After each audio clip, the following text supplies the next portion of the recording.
जयकार होऊ लागला आणि हनुमंत जेव्हा निघाले ना त्यावेळेला देवतांनी हनुमंताला आराम देण्यासाठी मैनाक पर्वताला पाठवलेला आहे.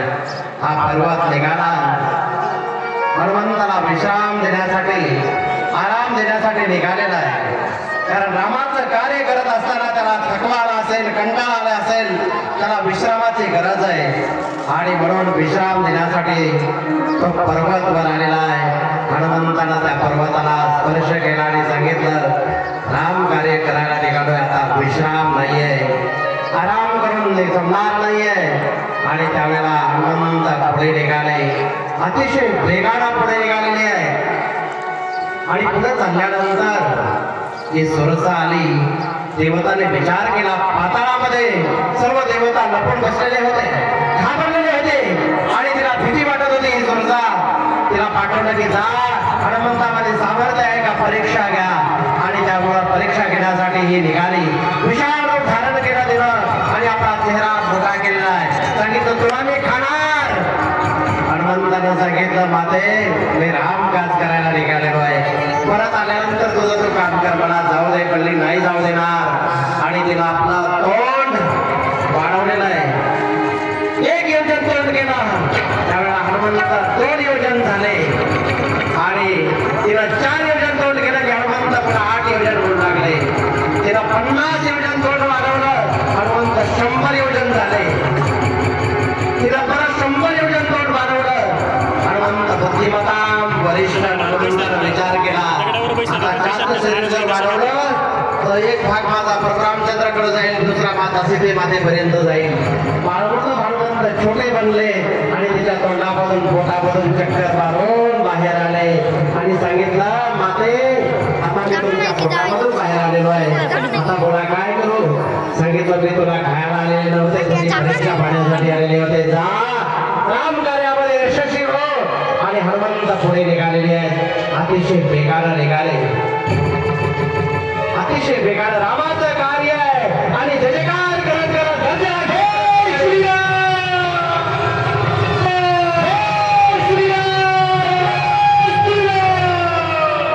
आणि पुढे जात असताना सिंहिका होती. त्या सिंहिका छाया पकडूनच वरून जाणारा जो प्राणी होता ना त्याच्या सावलीला पकडून खाली उडायची आणि त्याला खायची. त्यावेळेला हनुमंताला जाताना तिला पाहायला आणि छाया पकडून उडू लागलेली आहे. हनुमंत खाली आले, म्हटले बघूया काय काम आहे. आणि तिला सांगितलं मी तुला खाणार सोडणार नाहीये. हनुमंत म्हणे राम कार्य करायला निघालेलो आहे आणि माझा पराक्रम दाखवतो. हनुमंत एक मुष्टिका प्रहार केला आणि जयकार केला, जय श्रीराम जय श्रीराम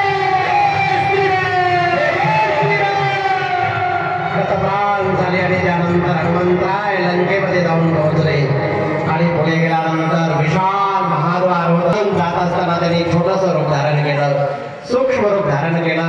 आणि त्यावेळेला या लंकेचं रक्षण करणारी, द्वाराचं रक्षण करणारी लंकिनी होती. खूप लहान रूप धारण करून हनुमंत हळूहळू निघाले होते, परंतु लंकिनीच्या नजरेमधून लपले नाहीये. लंकिनीनं हनुमंताला पाहिला आणि सांगितलं खबरदार थांब, चोर कुठला लंकेमध्ये चोरून चोरून घुसतोयस. अरे चोर तर माझा आहार आहे ना. हनुमंतानं एक मुष्टिका प्रहार केला आणि सांगितलं चोर जर तुझा आहार आहे तर जगातला सगळ्यात मोठा चोर या लंकेमध्ये लपलेला आहे रावण.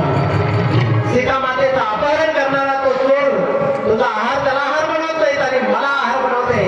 राम कार्य करायला निघाले, मला आहार बनवते. रक्त ओकायला लागली आणि तिचा डोका ठिकाण्यावर आला. तिला सांगितलं हातच जोडले, मी तुम्हाला ओळखलंय. मी ओळखलं म्हटले कोण आहे मी. रामाचे तुम्ही सेवक आहेत, सीतेचा शोध घेण्यासाठी आलेले आहेत आणि रावणाचा अंतकाळ जवळ आलेला आहे. कारण ज्यावेळेला ब्रह्मदेवाला कडून त्यांनी वरदान मागितलं होतं ना तेव्हा मला सांगितलं होतं की लंकेने तुला एकाच मुष्टिका प्रहारामध्ये चक्कर आली ना हे समजून घ्यायचं की रावणाचा मृत्यू जवळ आला. आता तो मृत्यू जवळ आलेला आहे, तो जाऊ शकतोस. आणि हनुमंतराय निघाले, रावणाच्या महलामध्ये येऊन शोध घेतला. रावण निवांत झोपलेला होता. इकडं तिकडं पाहिलं, रसोई घरामध्ये जाऊन पाहिलं सगळीकडे शोधला, रसोई घरामध्ये अन्न उष्ण पडलेलं होतं, रावणाची थाळी आसन लागलेलं होतं. समजायचं जे अन्न उष्ण सोडायला लागलेला आहे ना, त्याचा मृत्यू जवळजवळ येत झालेला आहे. आणि तिथून पुढे निघाले. पुढे गेल्यानंतर त्यांना एक घर दिसलं, ज्या दारामध्ये तुळशी वृंदावन होतं. सुंदर घर दिसलं आणि विचार करू लागले की रामाचे अवैध धनुष्य बाण दिसायला लागलेलं आहे. हे कोणाचं घर आहे? कोणाचं तरी भगवत भक्ताचं असलं पाहिजे. आणि पुढे जाऊन पाहिलं तर ते सुंदर घर पाहिल्यानंतर हनुमंताच्या लक्षात आलं तिथं राम राम राम राम लिहिलेलं होतं त्या घरावर. तो म्हटला लंकेमध्ये आणि रामाचं नाव माझ्या स्वामीचं नाव हनुमंत म्हणतायत. राम राम घरावर लिहिलं होतं. लक्षात ठेवा.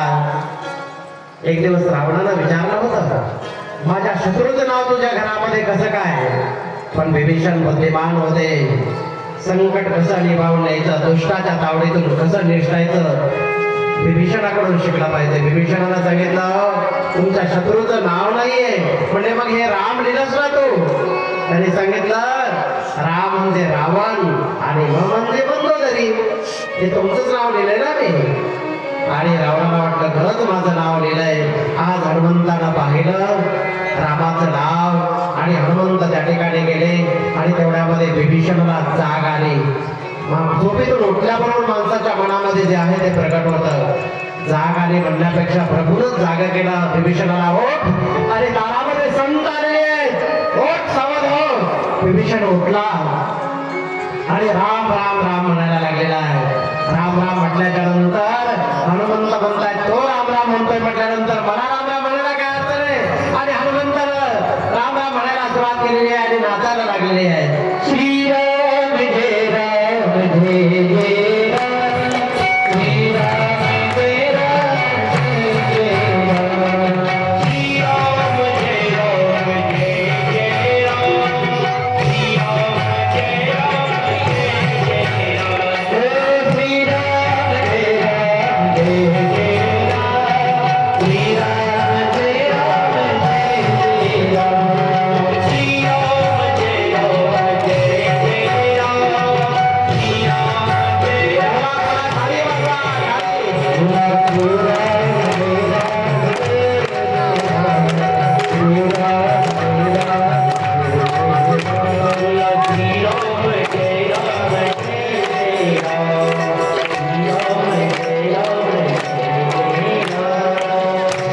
आज लंकेमध्ये हनुमंतराय भजन करायला गेले आहेत. या लंकेमध्ये भजन कोणीही करत नव्हतं. कारण तिथं कोण राहत होते? राक्षस राहत होते. राक्षस कधी भजन करतात का? नाही. भजन कोण करतं? माणसं भजन करतात. भगवंताचे भक्त भजन करतात, टाळी वाजवतात. राक्षस कधीच टाळी वाजवत नाहीत, भजन करत नाहीये. आज लंकेमध्ये हनुमंतराय भजन करू लागले आणि जे जे भगवंताचे भक्त आहेत ना ते टाळी वाजवून भजन करत होते. राक्षस नाहीये. चला कोण कोण भजन करताय बघूया. श्रीराम जय राम जय जय राम, श्रीराम जय राम जय जय राम, श्रीराम जय राम जय जय राम, श्रीराम जय राम जय जय राम, श्रीराम जय राम जय जय राम, श्रीराम जय राम जय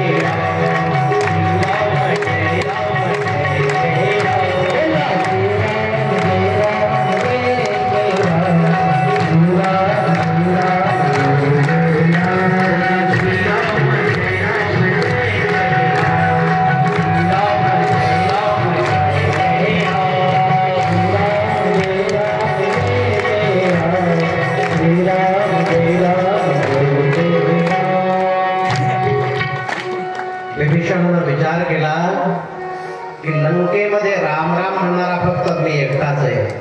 इथं दुसरं कोणीच नाहीये. ज्या अर्थी कोणीतरी इथं राम राम म्हणताय त्या अर्थी बाहेरून कोणीतरी आलेले दिसतंय.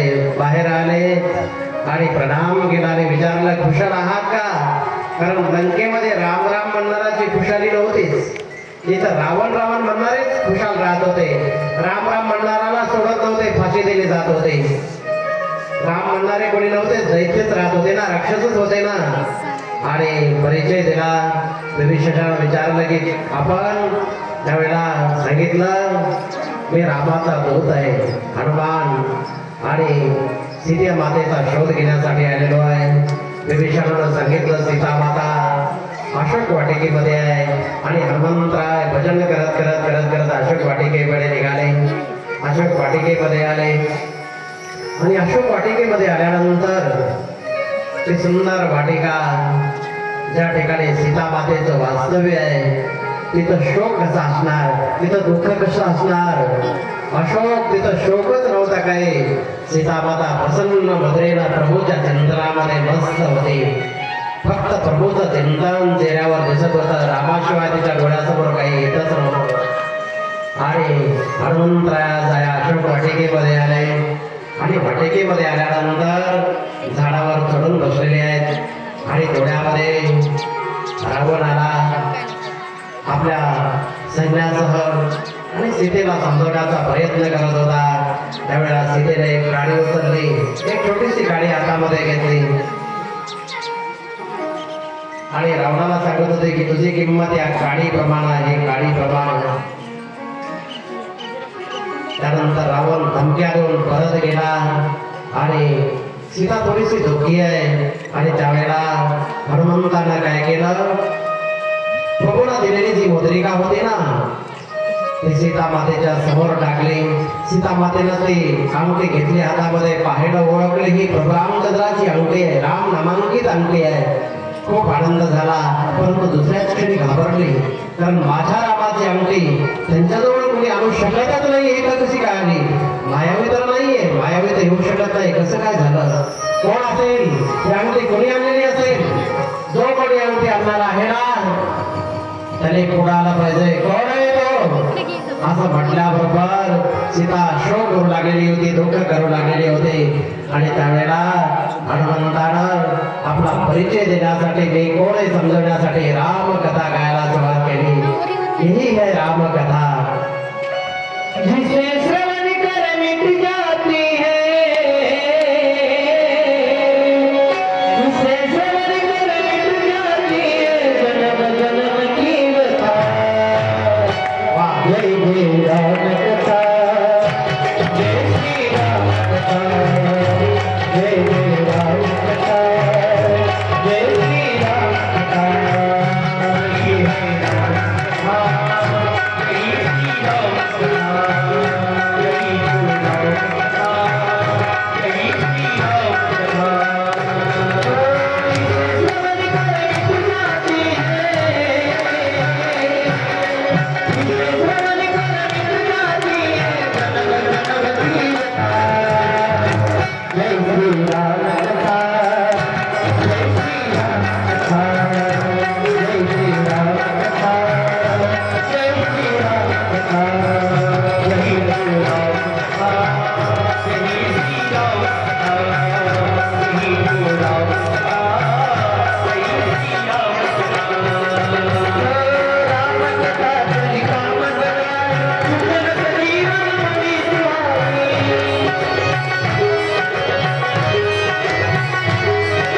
रामकथा चली काम लगाए, सुजन शरीरन मनी सुहाई. तेरा मन मत मन जाए, तेरा मन मत मन जाए. श्री नारद की कथा, जय श्री रामकथा, जय श्री रामकथा, जय श्री रामकथा. यही है रामकथा, यही है रामकथा, यही श्री रामकथा, यही है रामकथा, यही श्री रामकथा. सीता मातेनं परिचय विचारला. त्यावेळेला हनुमंतानं सांगितलं, रामदूतमय जानकी, सत्य शपथ करुणा निधान की. करुणा निधान नाव म्हटल्याबरोबर सीतेला विश्वास बसला, कारण सीता प्रभू रामचंद्राला करुणा निधान या नावानं बोलवत होती. त्यामुळे पूर्ण विश्वास बसला आणि सांगितलं, मी शोध घेण्यासाठी आलेलो आहे, प्रभू रामचंद्राचा दूत बनवून आलेलो आहे माते. आणि मातेनं हनुमंतरायाला आशीर्वाद दिला. आशीर्वाद दिल्यानंतर हनुमंतरायाला खूप आनंद झाला आणि सीता म्हणते की हनुमंतरायानं सांगितलं की डोंगरात लवकर प्रभू येतील आणि भरपूर वानर आमच्या सेनेमध्ये आहेत. प्रभू रामचंद्र लवकर येतील, माते काळजी करू नका. सीता म्हणते, हनुमंतराय छोटे होते, एवढे एवढेच छोटे स्वरूप धारण केलेलं होतं. तेव्हा सीता म्हणते, तुमच्या सेनेमध्ये सगळे तुझ्या एवढेच आहेत का मोठे बी कोणी आहेत? त्यावेळेला हनुमंतानं सांगितलं, माझ्यापेक्षाही मोठे मोठे आहेत. माझं तर मी खोटं रूप आहे, परंतु खरं रूप दाखवू का? मातेने सांगितलं, हा दाखव. आणि असं म्हटल्याबरोबर हनुमंतरायाने गर्जना केली आणि आपलं विशाल रूप प्रकट केलेलं आहे.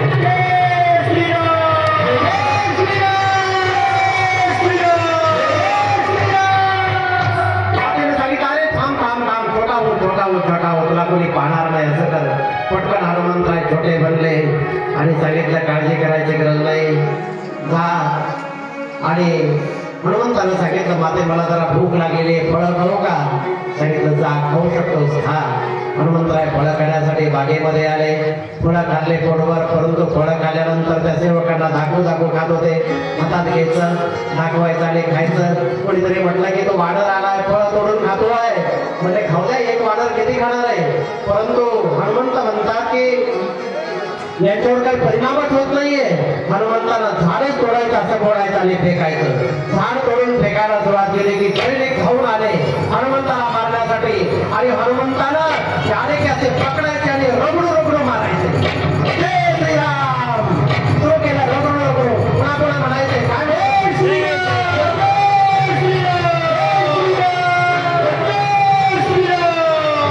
पुन्हा दुसरा ग्रुप घ्यायचा. एकत्रित झाले की हनुमंताने एकदाच पकडायचे की मोठीला पुन्हा रगडायला सुरू करायचे आणि पुन्हा जे जयकार करायचे.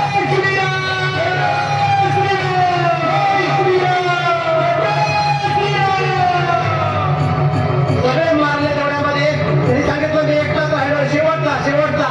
रावणाला तुमचा समाचार द्यायला कोणीतरी ठेवायला, म्हणजे तू एकटाच आहे सह, म्हणजे जाऊन सांग, जा रावणाला समाचार दे. रावणाकडे पळत आला, त्याने समाचार दिला, एक वानर आलेला आहे आणि सर्व नासधूस केलेली आहे. अनेकांना पाठवलं, ज्यांना पाठवलं संपवलं, मुलालाही संपवला. त्यानंतर हनुमंतरायाला पकडण्यासाठी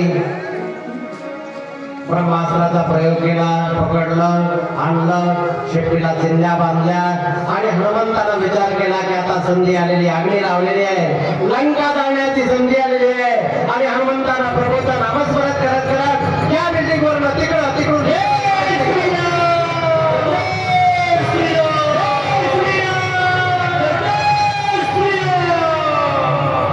आणि उड्या मारत लंकेला आग लावली. आणि नंतर ती अग्नी विझवला. हनुमंताला पुन्हा छलांग मारली आणि दुसऱ्या बाजूला आले आणि तिथं सर्वांना भेटले, सर्व समाचार दिला. सर्वांना बरोबर घेऊन प्रभू रामचंद्राकडे आले. प्रभू रामचंद्राला समाचार दिला. प्रभू रामचंद्र पुन्हा समुद्राच्या काठावर आलेले आहे. समुद्राच्या काठावर आल्यानंतर कसं जायचं काय, समुद्राला प्रार्थना केली. समुद्र प्रसन्न झाला नाही. शेवटी सेतू बांधायचं ठरवलं आणि सेतू तयार केला. प्रभू रामचंद्र लंकेमध्ये आल्यानंतर युद्धाला आरंभ करायचा आहे. जांबवंत बसलेले आहेत आणि प्रभू रामचंद्र म्हणतात की मला एकदा भोलेनाथांचं पूजन करून कार्याला आरंभ करायचा आहे. परंतु पूजन करण्यासाठी कोणीतरी शैव पाहिजे आणि वैष्णवही पाहिजे, ज्ञानी पाहिजे. असा कोण आहे? असा कोणीतरी आचार्य पाहिजे आहे. तरी जांबवंत म्हणतात की असा कोणी भेटणं तर मुश्किल आहे. कारण जो विष्णूचा भक्त आहे तो शंकराची पूजा करत नाही आणि शंकराचा भक्त आहे तो विष्णूला मानत नाहीये. दोघांना मानणारा, दोघांची पूजा करणारा असा एक महान आहे. परंतु तो येईल की नाही सांगता येत नाही. म्हणजे कोण आहे? आणि जांबवंतानं सांगितलं असा एक आहे, तो म्हणजे रावण आहे. महान ज्ञानी आहे. प्रभू रामचंद्रांनी सांगितलं विचारून तर पहा, त्या पुरोहिताला विचारून तर पहा. आणि जांबवंत आले. जांबवंताला पाहण्याबरोबर येणारे कळाल्याबरोबर रावणानं सांगितलं होतं की जांबवंत माझ्या दादांचे मित्र आहेत, आजोबाचे मित्र आहेत, त्यामुळे जांबवंताला कोणीही अडवू नका. आल्याबरोबर सन्मानानं पुढे घेऊन या. जांबवंताला पाहण्याबरोबर रावण धावत आला. त्यांच्या चरणी वंदन केलं, एका सुंदर आसनावर बसवलं आणि विचारलं जांबवंतजी बोला कसं काय आगमन झालं? रावण विचारतोय. आणि जांबवंतानं सांगितलं की आमचे दोन भगवत भक्त आहेत आणि ते भोलेनाथांची पूजा करू इच्छित आहेत आणि त्यांचं पौरोहित्य करायचं आहे. त्या यजमानांचं पौरोहित्य करण्यासाठी तुम्ही येणार का? म्हटले तुमचे यजमान जे आहेत ना ते अयोध्येचे राजकुमार राम आणि लक्ष्मण तर नाहीत ना? म्हटले हो, राम आणि लक्ष्मणच आहेत. मग मी असं ऐकलंय की त्यांची पूजा जी आहे ती लंका विजयासाठी आहे, बरोबर आहे? म्हटले हा, तेच कारण आहे, लंका विजयासाठीच पूजा करायची त्यांना. तुम्ही येणार का? म्हटले मी असंच विचारलं, परंतु माझ्या दारामध्ये जर कोणी पूजेसाठी विचारायला आला ना तर मी पौरोहित्य करण्यासाठी कधीही नाही म्हणत नाहीये, जरूर येणार. जांबवंतांना विचारलं पूजेचं साहित्य काय काय आणायचं? म्हटले तुमचे जे यजमान आहेत ना ते वनामध्ये बसलेले आहेत आणि त्यांच्याजवळ पूजेचं साहित्य कुठलं? कारण यजमानाकडे जर पूजेचं साहित्य नसलं तर आचार्य जे आहेत ना त्यांचं काम आहे की आपल्याजवळचं पूजेचं साहित्य घेऊन यायचं आणि त्यांची पूजा विधीपूर्वक करायची. त्यामुळे काळजी करू नका, जर त्यांच्याकडे पूजेचं साहित्य नसेल तर जे काय पूजेचं साहित्य लागणार आहे ना ते मी येताना घेऊन येतो. रावणानं सांगितलं मी पूजेचं साहित्य घेऊन येतो. म्हणजे पूजा किती वाजता करायची? जांबवंतांना विचारलं, मुहूर्त सांगा ना आचार्य, तुम्ही मुहूर्त सांगा. रावणाला विचारतायच बरं का, आचार्य मुहूर्त सांगा. आचार्याने मुहूर्त सांगण्यासाठी नवग्रहांना आज्ञा दिली. नवग्रह त्यांच्या दारातच होते ना, सगळे नवग्रह हजर झाले आणि सांगितलं पूजेचा मुहूर्त. ताबडतोब स्थापन केलं, एक इकडं एक तिकडं एक तिकडं, लगेच मुहूर्त निघलं आणि सकाळी 5:30 वाजता मुहूर्त आहे. रावणानं सांगितलं काळजी करू नका, मी 5 वाजता त्या ठिकाणी हजर आहे. आणि जांबवंत निघून गेले. जांबवंत गेल्यानंतर रावणानं इंद्रजिताला बोलवलं आणि सांगितलं की अशोक वाटिकेमध्ये जा आणि अशोक वाटिकेमध्ये जाऊन माझा एक निरोप द्यायचा आहे सीता मातेला की उद्या लंका विजयासाठी राम आणि लक्ष्मण पूजा करणार आहे आणि त्या पूजेसाठी तुम्हाला यायचंय. सकाळी 5 वाजता उठून तयार राहा, सुचिर्भूत होऊन तयार राहा. मी इंद्रजित घेण्यासाठी उपस्थित होणार आहे.